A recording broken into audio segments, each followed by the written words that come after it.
세계에서 제일 머리 아프다는 철학과 그 일거리에서 가장 머리 아프다는 우주를 결합시킨 발표를 김하윤 학생이 해보겠습니다.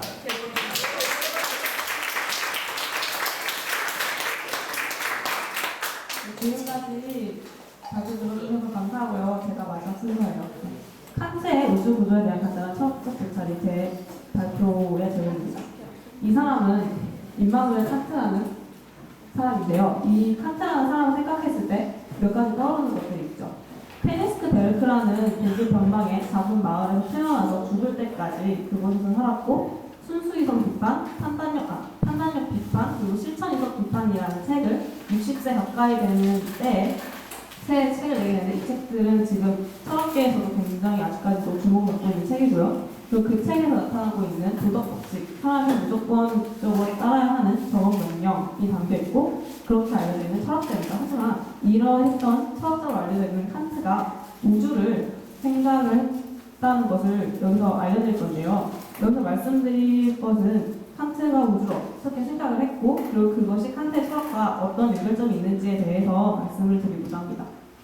네, 그러면 칸트가 우주를 생각하는데 도움을 주었던 사람들을 몇 명 살펴보겠습니다.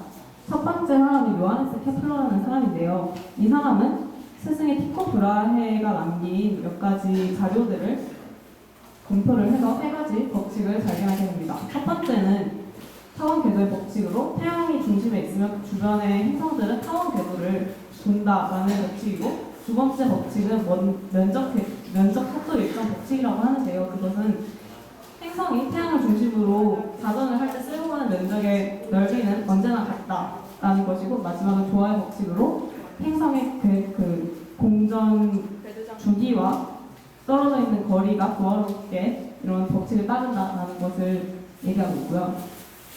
다음 사람은 아이작 뉴턴이라고 유명한 사람인데요. 이 사람은 1687년에 프린시피아라는 굉장히 중요한 책을 남깁니다. 이 속에 미적분이 들어가 있고요. 지금 좀 중요하게 알려져 있는 관성의 법칙이라든가 그리고 F는 MA라는 공식들도 들어가 있지만 저희가 여기서 중요하게 봐야 될 것은 이 만유인력 법칙입니다.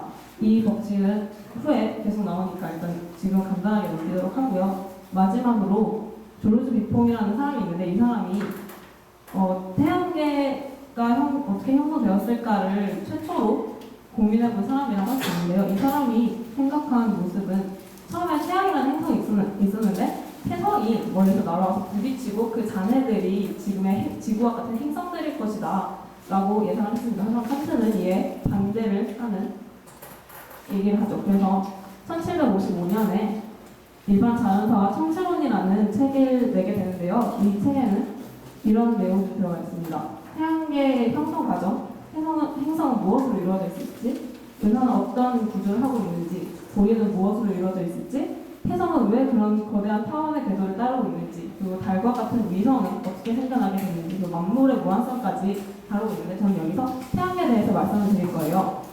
칸트가 여기서 생각한 태양계의 형성 구조는 지금 태양계가 어떻게 형성되었을지 연구를 해봤을 때 굉장히 근접하게 설명을 하고 있었기 때문에 그럼 지금부터 설명을 해드리겠습니다.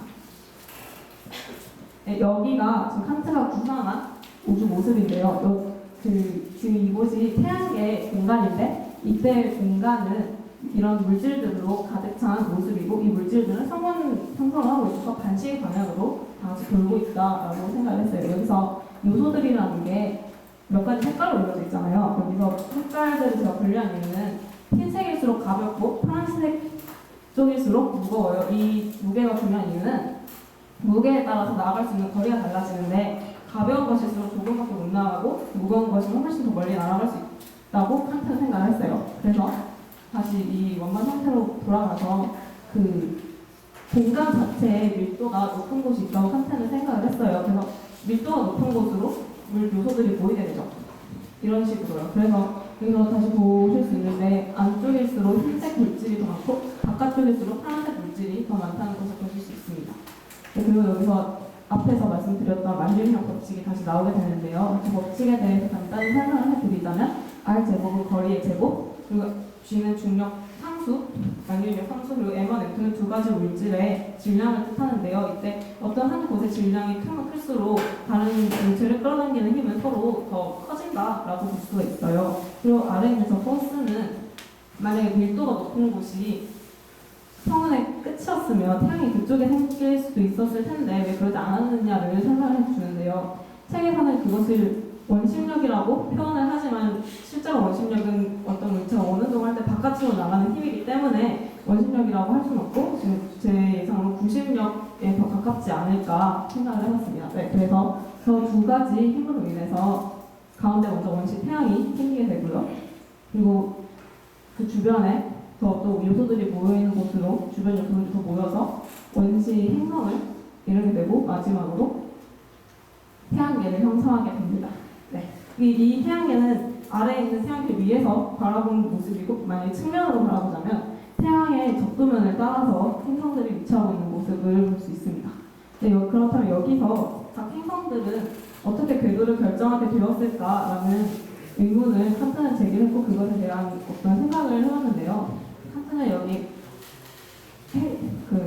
태양이 있고 만약에 어떤 행성이 있을 때 만유인력 법칙으로 인해서 가까이 와서 충돌을 할 수 있었을 테지만 그러지 못했던 이유는 일단 어쨌든 인력에 의해서 행성이 이렇게 가까이 다가와요. 근데 칸트는 행성 자체가 가지고 있는 어떠한 반발력이 있다고 생각을 했어요. 그것이 어떠한 각각 행성이 가지고 있는 냄새다라고 표현을 하긴 했는데 그래서 그런 반발력 때문에 중심 전체를 한 바퀴 돌고 그 다음에 자신의 궤도를 찾아간다라고 칸트는 설명을 했어요.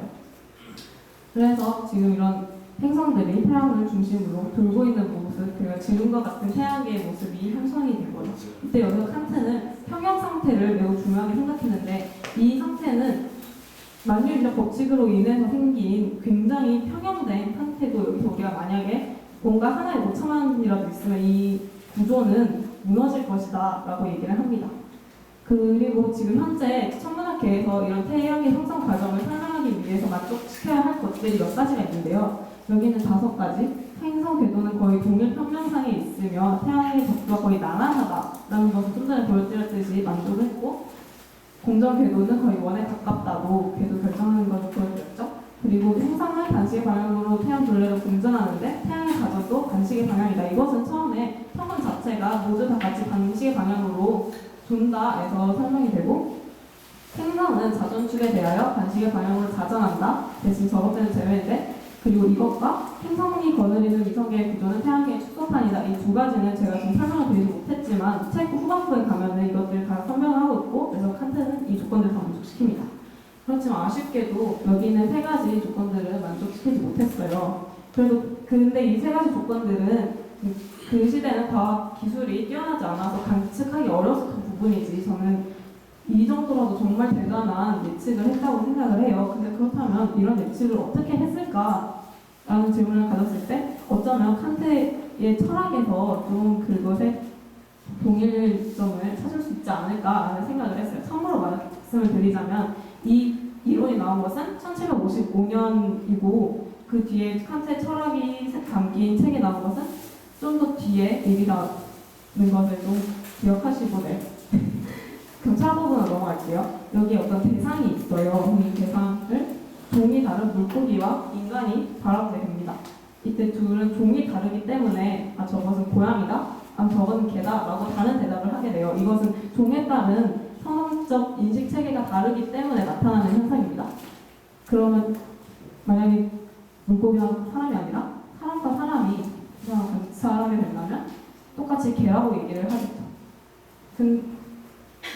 그래서 여기서 그러면 저 대상이 무엇이냐라는 질문을 가지시면 이것은 약간 형이상학적인 것이라고 대답을 드릴 텐데요. 이 형이상학이라는 것은 어떤 물질에 대한 본질 자체를 얘기합니다. 만약에 저희가 책상이라는 것을 생각을 했을 때 여러 가지 책상 모습을 생각할 수 있잖아요. 교실에 있는 책상이라든가 대강 책상이라든가.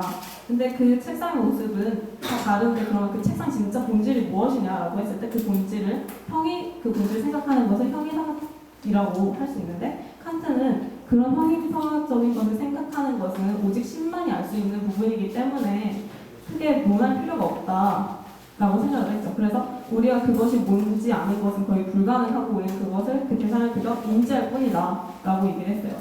그러면 여기서 또 인지할 뿐이라고 얘기를 했을 때 칸트는 약간 인식체계에 대해서 좀 다르게 바꿔놓는데요. 지금 저희가 일반적으로 생각을 하면 저기 개가 있어요. 그럼 저희가 저 개를 보죠? 그럼 저기에 개가 있구나 라고 얘기를 하는데 만약에 저 개가 고양이로 바뀌었어요. 그러면 아 고양이로 바뀌었구나 해서 고양이라고 생각을 하겠죠. 근데 이게 틀렸다는 거예요. 칸트는 이렇게 인식하는 게 아니라 만약에 저게 고양이든 개이든 무엇이 있든 간에 우리가 먼저 저것은 개다라고 그 대상의 형식을 부여했다면 그 대상은 무조건적으로 개여야 한다는 거죠.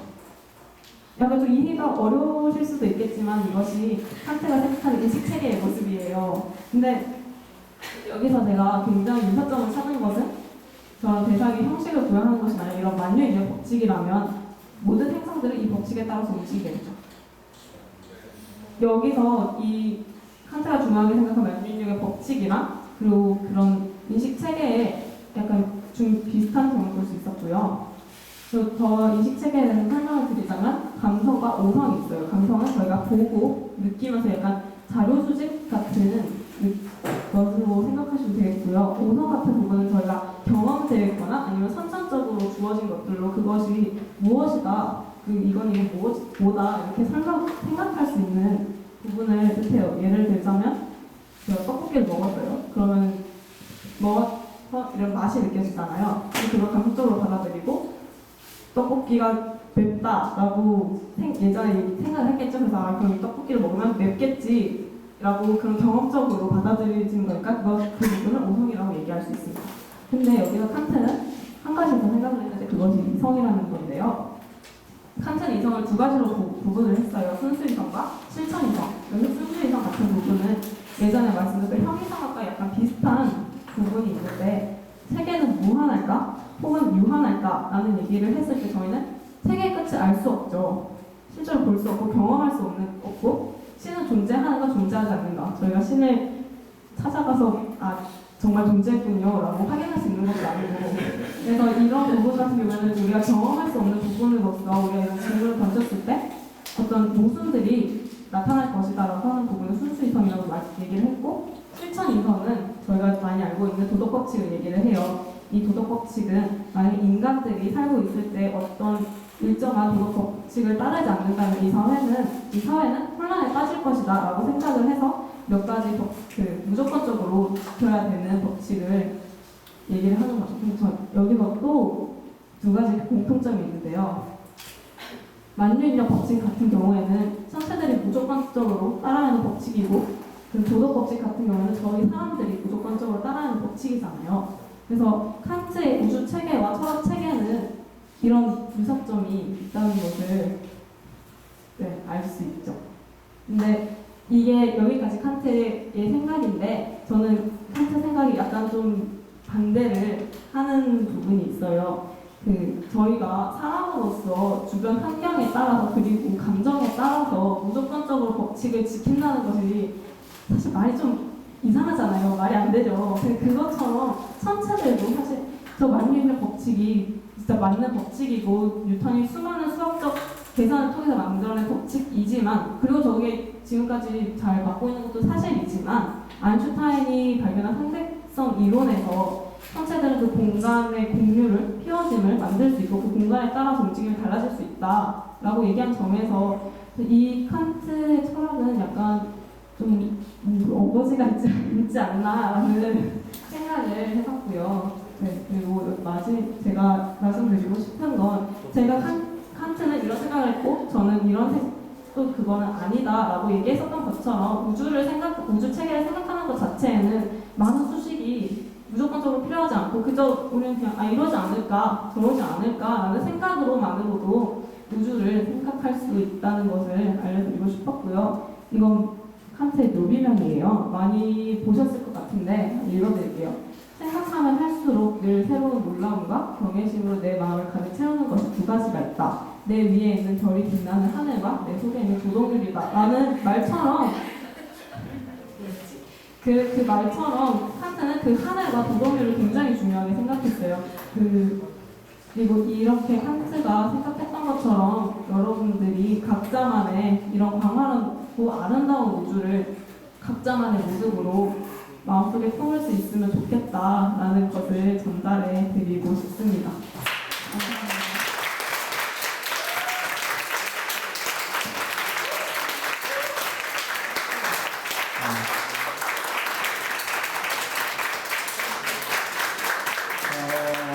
마지막 발표.